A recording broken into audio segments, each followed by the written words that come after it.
All right, welcome to this episode of the Joyful Scaling Podcast. Today, I am blessed to be here with Violet Rainwater, and she's a corporate sales trainer and speaker. She's on mission to heal the modern workplace. And today's episode is about just that, what our businesses can look like when we do the deep inner work of healing.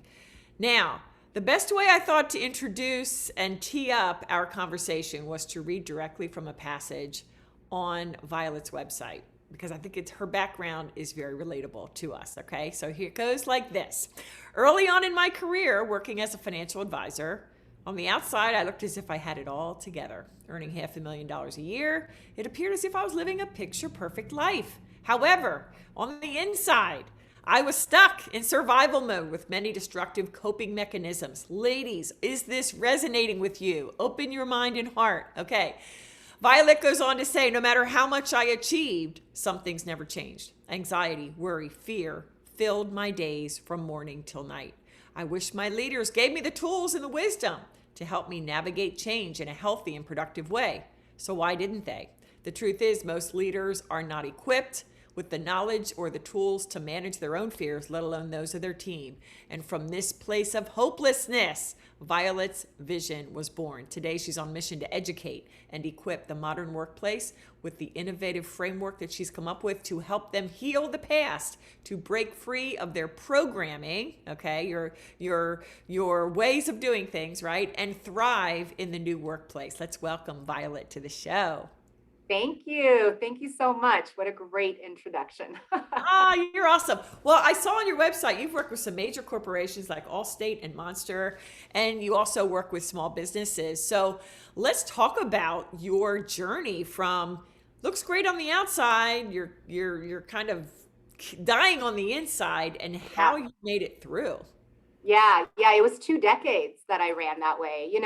Being a immigrant, I immigrated from Russia in 1978. So coming to the United States from a communist country where we didn't have, like, think about the 80s in the US. It was all about stuff and material possessions. And Yeah. so I assumed in my young mind that success was all about money. That was the American dream, and that's what I chased. And I remember I kept thinking that I just needed to make more money and then I'll feel better, right? So first it was I just need to make six figures. Once I make 100, then I'll be successful, then I'll like myself, then I'll feel better. And then, I made 100. In fact, I was making 170 my second year out of college, but nothing changed. And so I thought, oh, I need to make 200. And then the next year it was, oh, I need to make 250. And it just kept going. And here I was, at the peak of my career. It wasn't like I was working 80 hours a week. It wasn't that period of my life. Like, I had a proven system, I had balance, but it didn't matter. I was making 500,000 a year, but that same emptiness, that same feeling of it's not enough, that same feeling of anxiety, that big wave taking me under, it stayed with me from morning till night, and I just finally started getting angry at all the money that I had because I realized I was chasing the wrong dream, Oh my wrong gosh. dream all along. And I see this everywhere. I see people always, thinking that fulfillment, joy, it comes from outside of them, but it doesn't. All those things come from doing the deep work, as you said. And so all of this came full circle for me. I was actually fired from my $500,000 fancy corporate job for the first time in my life. And I literally lost everything that I worked so hard for. I watched as I lost it all. Like, my whole life crumbled before me. And at the time, it was the hardest thing I went through. But looking back now, I'm 7 years in my healing journey. It was the biggest blessing in disguise. And I really want to say this, Judy, because I know that people are there right now. I know there are people that are just starting what I call the hero's journey. They have been called to walk away from the life that they have known. And it's not maybe a life that they love and they're fulfilled, but it's what they know. And the new life has yet to develop. And that's a really scary place to be. And we find so many people right now after COVID with job losses and business losses and just everything else in the middle. That's where they're at. They're holding on by a string. And I want to be that light in the dark tunnel and let them know that this is a blessing, that all these things are happening for you.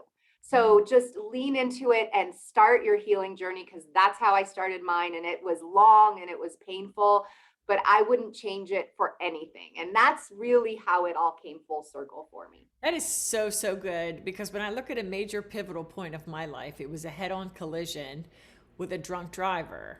And I know, and I knew it even that day, that that was God's way of saying, Jude, I got your attention now? Like Yeah. going a wrong way. I Yes. want you to go the right way. So that's great. So, but take us back to that time when Yeah. you saw, as in your words, the world's crumbling around you. Yeah. How did you begin to Yeah. heal? Well, for the first 6 months, I just was numb. Like I couldn't, it was too much for me because I had realized that my self-worth was always attached to the money I made. So Mm. now I wasn't making money. So how did I feel about myself? Oh, wow. Ooh.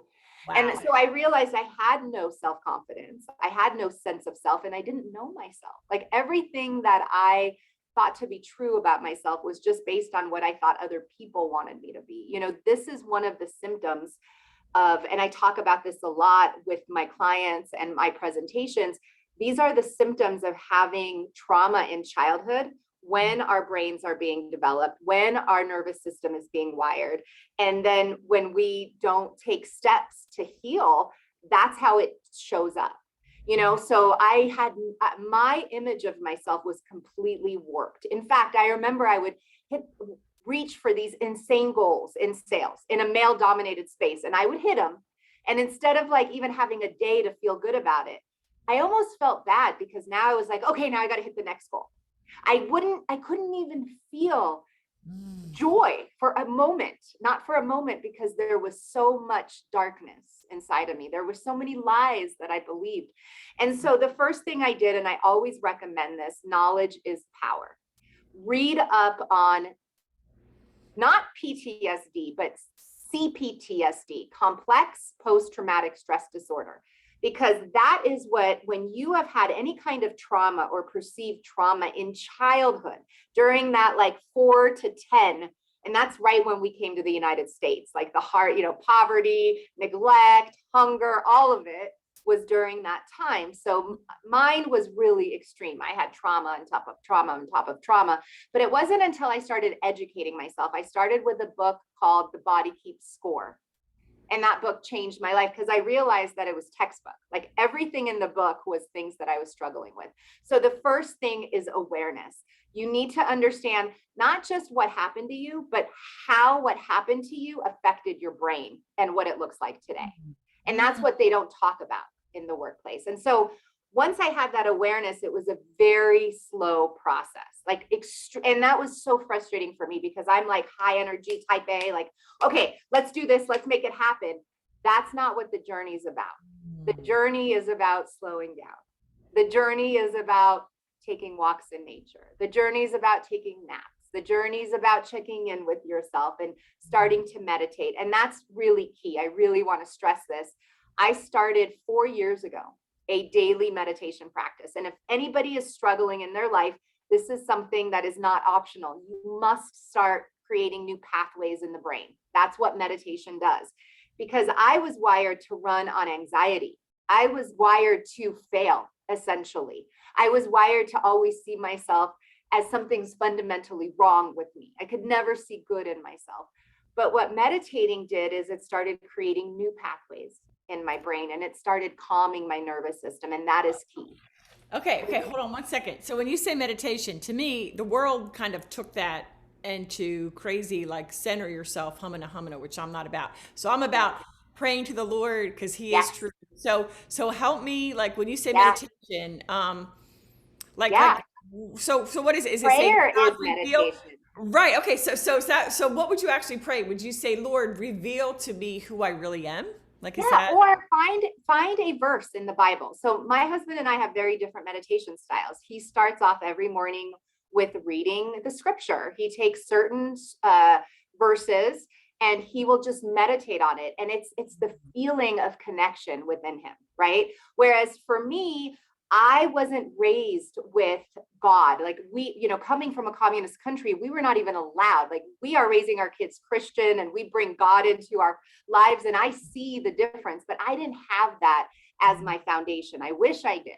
but I did not. That's why I'm big on bringing, whatever it is, that connection to something much bigger than you, that makes you feel safe, and that you're protected, and that God's got you. Like God's got you. Like this is happening for you.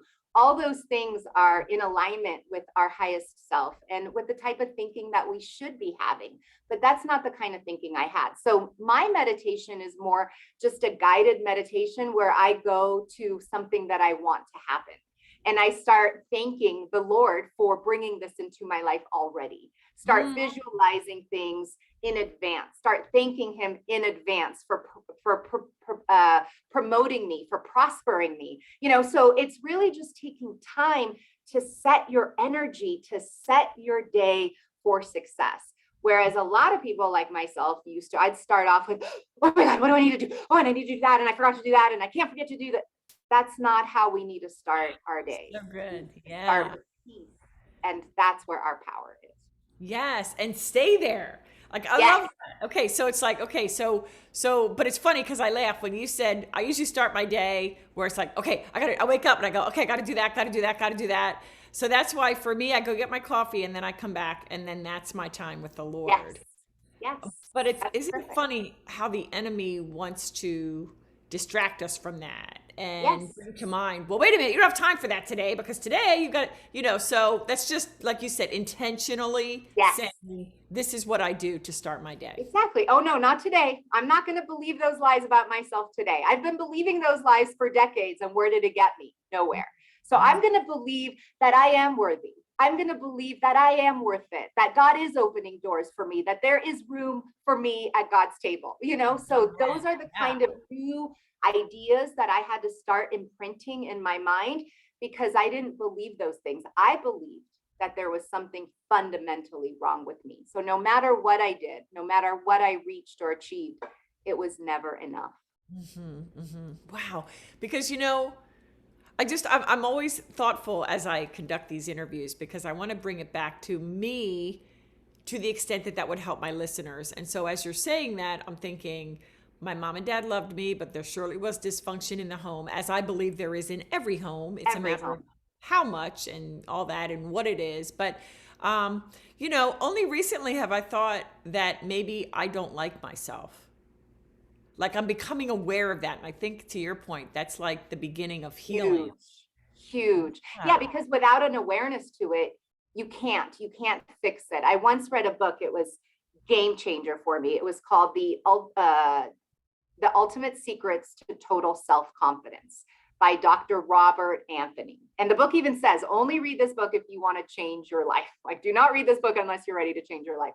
And he specifically says, you can never outperform your level of awareness.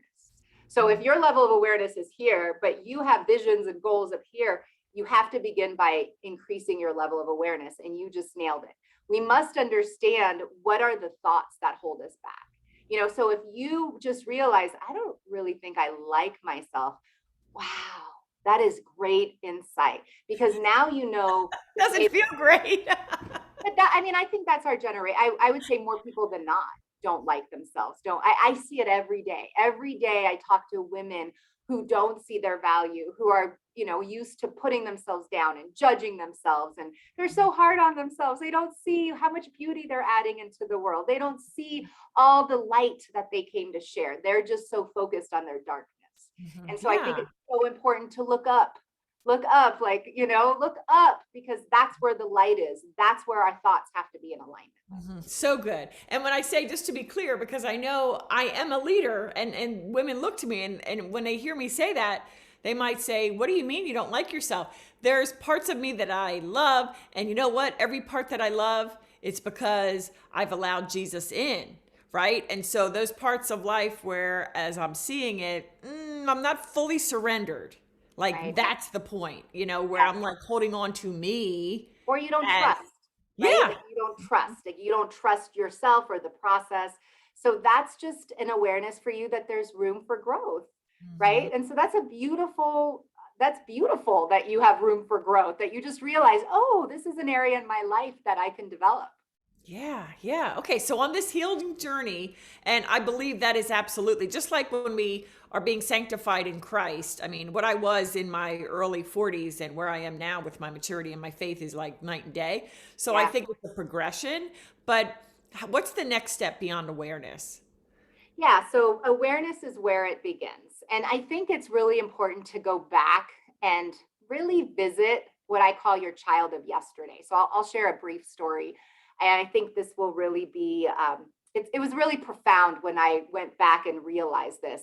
I remember, being a Russian immigrant as a young kid during the Cold War. I was called a commie. So I was like bullied at school. I came home, and then my dad, was all into corporal punishment, like a lot of European fathers. And, I could never meet his level of expectation. So it's just like the whole world. I just felt like I got beat up all day, physically and, metaphorically speaking. Yeah. And I was curled up in a ball. I might have been like 5 or 6 in the bathroom. And I was just like thinking, like, why am I poor, and why am I Russian, and why doesn't anyone like me, and why does my dad beat me, like all these things, like why. And I got the answer. And that's what I carried with me until I began my healing journey. And I remember realizing, oh, it's because God doesn't love me. Something's so wrong with me that God doesn't love me. And that's the belief that I carried Oh, wow. every single day of my life without having an awareness to it. And so once I had an awareness to it, now I needed to start incorporating daily practices that basically unlearned that belief, that proved that belief wrong. So if I felt like I was unlovable, I was started doing things like I have a toolbox of tools that made me feel like I was lovable. You see what I'm saying? So it's Yeah. really starting to break those pathways. I'll show you a perfect example. So here's a piece of paper. If I was to fold this piece of paper, think of this as the brain. Every thought we have creates a pathway. Okay. And so I started at 5 years old believing that God doesn't love me. And every time I thought that, or I had a situation that reminded me, God doesn't love me, God doesn't love me, God doesn't love me, God doesn't love me, God doesn't love me, God. And okay, so now fast forward 4 decades. Mm, What's going to happen naturally when this paper folds? Which way is it going to fold? yeah, there it goes. Yep. So what do we need to do? We need to create higher. I always say higher, look up. We need to create new pathways of a higher vibration. And by that I mean, like, when you say the word love, I love you. Can you feel how that feels good? It's a Yeah. high energy versus like, who do you think you are? How dare? That is low. We need to look up. We need to incorporate more love, more compassion, more kindness, more passion, more joy, more things that bring us into alignment with who we really are. That is who we really are. We're children of God. We're precious children of God. But see, because I didn't have that foundation, I didn't go to church, I wasn't told to trust, I didn't have any of that. So that is why I carried that with me for so long. So it starts with awareness, and then you begin the healing journey, and it's daily. It's every day doing things a little bit different, adding in things that you didn't do before, that you didn't think about before, that different behaviors, different practices. For my entrepreneurs, I would say, if you're about to start doing some business development. And a lot of people get really nervous when it comes to sales because they have a lot of stories like, oh, I don't want to bug anyone, and I feel slimy, I feel icky, right? But if you all of a sudden, right before you start, you get on the call, say a prayer and thank already for all the people that you're going to be changing their lives, or put on some good music and dance, change up your energy, and then go and make the phone call. Oh my goodness, that's when everything's going to change for you. Because the problem is, our driving force is I'm not good enough for so many people. Whereas if we start incorporating these little practices, our driving force changes to, I'm doing this because this is what I love to do. And I came here to create and to express myself. And that is what I was put on this earth for, to share my gifts. And I'm going to trust. And that's exactly what I'm going to do. So good. And you know what I love? I love that no matter what different authors may call it, whether they know Jesus or they don't know Jesus, they're really all pointing back to scripture Yes. because it really goes back to God made us the way we are for a purpose. Yes. He promised to equip us for that purpose, even if we feel ill-equipped. And so it goes back to that surrender, the Yeah. trust, and being who he made you to be, which is just Yeah. amazing. Oh, I And love it. that's what I felt the first time I walked into a church. My first time into a Christian church was about, I want to say like 8 or 9 years ago. And I would say the feeling, I didn't go there looking for Jesus. Like I hadn't found Jesus yet. I didn't know Jesus in my life. I went there just to support my husband. I noticed that when he had Jesus in his life, he was a better husband, a better father. But the feeling was everything I felt like I belonged. I felt like I was welcome. I felt like I was loved. I felt like I could hope for better days. I didn't have any of that when I was growing up, So what a beautiful gift to give children that foundation. That's why I'm big on bringing this to children. And I think we need to bring this back into the schools and back into the workplace, because this is what's missing. It's this higher power, whether it's Jesus for you or something else. It's the reason why we feel a need to be kind to others and ourselves. And that's what is missing in today's workplace. We're so threatened because we don't know our worth. We've forgotten whose we are, that we have forgotten that we are all God's children and we all have gifts and talents, and together we're better and stronger. We're not here to compete with one another. So that's my mission, to transform the workplace, for us to start seeing each other as brothers and sisters and full of love and light. And together we can co-create some beautiful, epic stuff. Yes, that is so good. Oh my gosh, that is just so good. All right. So let's shift gears just a little bit, Okay. because I want to make sure we talk about your 1 year later Yeah. framework. Yeah. And it's a form of, I know you said quantum jumping. And Yes. now, when I hear quantum, I will tell you what I think. I am not a Okay. sciencey person. Yeah. I'm a words person. I'm a Yeah. legal, like logical person. But science it's not my thing. But I love the word quantum to the extent it means you're not just taking baby steps, Yes. you're like making quantum leaps. So tell us Yeah. what this 1 year later framework is all about. Yeah. And I'll tell you quickly how I came across it, because it was by accident. I was going through a really bad time in my life, like 15 years ago, let's see, 2005. Yeah. And everything in my life was just painful to think about. And so I started playing a game. And in that game, it was 1 year later. And I ran into a friend and I started telling her about all the amazing things that happened in my life. And I talked about the house that I bought that was 2,000 square foot with high ceilings, wood floors, granite countertops, on a cul-de-sac with all these little kids that my son could play with. I got into such detail and it brought me such joy. It instantly changed my energy. It instantly changed my emotions. So whereas I was feeling scared and worried and sad, it instantly made me excited. And so what I started doing is I started taking it into my career. I started talking about how I was a wholesaler now, and that I found this company that just saw my raw talent, even though I didn't have the traditional, career path that they needed. And Judy, I kid you not, within a few months, it didn't even take a year, everything that I said out loud came true. And I was like, what did I just tap into? And that's what I've been studying for all these years. So quantum jumping, all it is when it's basically one energetic state that completely changes. So imagine when somebody's worried and depressed, think of what's going on inside on an energy level. Like you can feel when you're around depressed people, and all of a sudden their energy completely shifts. And now they're in a much better place. So for me, I went from fear and worry to joy, excitement, and enthusiasm. That is quantum jumping. And that is powerful. I mean, this is quantum physics that we're talking about. And so that 1 year later is now my framework. It's what I teach, and it's a tool that's so powerful. And you can bring God into this tool. It doesn't matter how you use it. The key is that you take your eyes, and I love this because God even said, if you don't like turn your cheek, like instead of focusing on what's not working in your life, turn your cheek. And that's exactly what I started doing. And that's exactly what I teach. When we are looking at the very things that are not the way that we think they should be, right? Because we know that God's plan is better than our plan, but we still are holding on to our plan. Like, no, I need it to happen this way. I need it to happen this way. But when we are able to all of a sudden now jump to a future state in mind, to where all the stars line up and everything's working to our advantage, and we trust and we have hope and excitement and enthusiasm, and we can maintain that energetic level throughout our workday, well, then people are just going to be drawn to us. Like, have you ever met somebody that you just wanted more of them and their energy? Like, I want to be around that person. They make me feel amazing.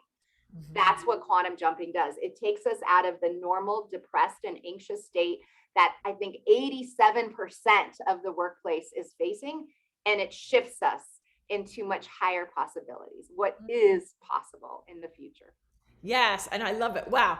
I don't know if you know from what you may have seen about me online, but my life mantra, and I bring it into business, is pursue the impossible. Oh. So I love thinking about not just what's possible, but what is impossible that with God is 1,000% able to be, because of, just as we've talked about, surrender, obedience, faith, and walking as if, knowing that if that is in God's will, it will be. It will be. And it's done, right? And so it is. Yeah, yes. Absolutely. I love that.